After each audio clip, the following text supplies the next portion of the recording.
普通你煮少少嘅雞胸肉，令到你可以即係容易消化啲，加少少麵啊咁，嗰啲無妨。不幸中招啦嚇，有流感啦，咁點樣去治療好咧？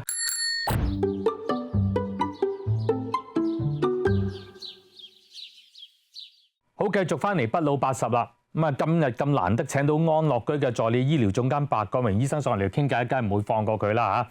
其實我都好想知道，究竟啊有啲乜嘢可以令到即係我哋可以盡量預防個流感啦嚇，同埋究竟有啲乜嘢可以令到我哋盡快康復咧？不如俾3個 tips 我哋咧，每樣嘢嚇。預防先啦，係咪就係戴口罩，又或者係？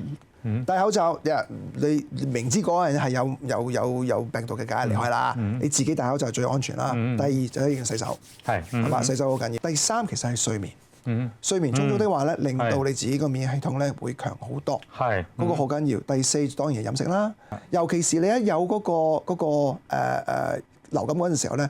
好多時你胃口唔係幾好嘅，如果胃口唔好的話，你可以少食多餐，但係每一餐咧盡量食啲容易消化嘅嘢，例如譬如話譬如中國人話唔好飲雞湯啊咁樣，未必一定嘅，你可以飲少少，唔好話即係總之唔好係難消化。飲雞湯又好怪喎，聽講有啲人話如果你有感冒有係咪感冒啊？有啲人講話就唔好飲雞啊，唔好食雞喎。OK，但係西人嗰方面就應該飲雞湯噶嘛嚇。個原因點解咧？就要講到中醫嗰邊啦。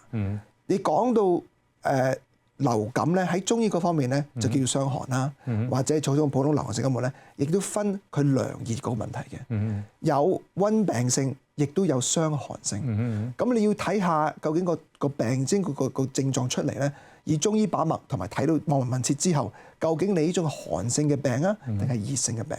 如果你熱性嘅咪喉嚨痛得好犀利啊，話發大燒啊乜，當然繼續飲雞湯咧係唔好。OK。但係如果你本身個人係寒冷得好犀利，冇喉嚨痛，而且係咁流清鼻涕，個人好弱的話咧，食少少雞湯冇妨。OK。所以係一定要知道究竟發生咩事先至要可以醫治嘅。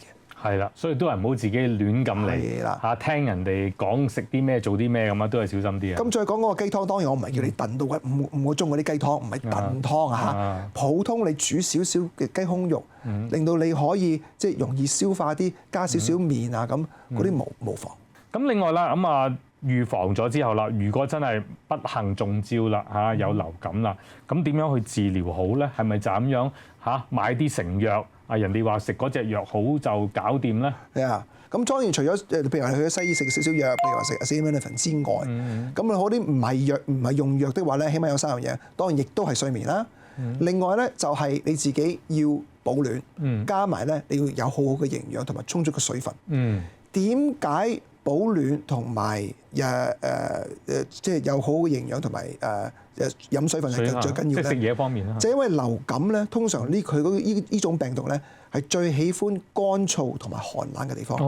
所以點解我哋會係冬天嗰陣時候咁容易會有流感嘅原因就係咁。你而家講緊係人個體內，冇錯啦。咁如果環境咧，環境會唔會都可以暖啲好啲？暖啲梗係好啲啦。即係譬如話你瞓覺嗰陣時候可以，當然你如果話你開暖氣的話，會有少少乾燥。有乾燥翻，所以你可以用嗰個濕潤機啊嚟到補翻佢。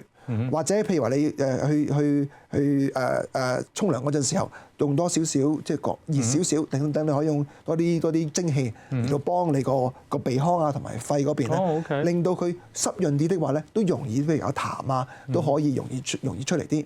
咁好多時譬如我哋食咳藥水，用嗰隻 guaifenesin 嘅咳藥水咧，佢主要個原因點解食咳藥水係好咧？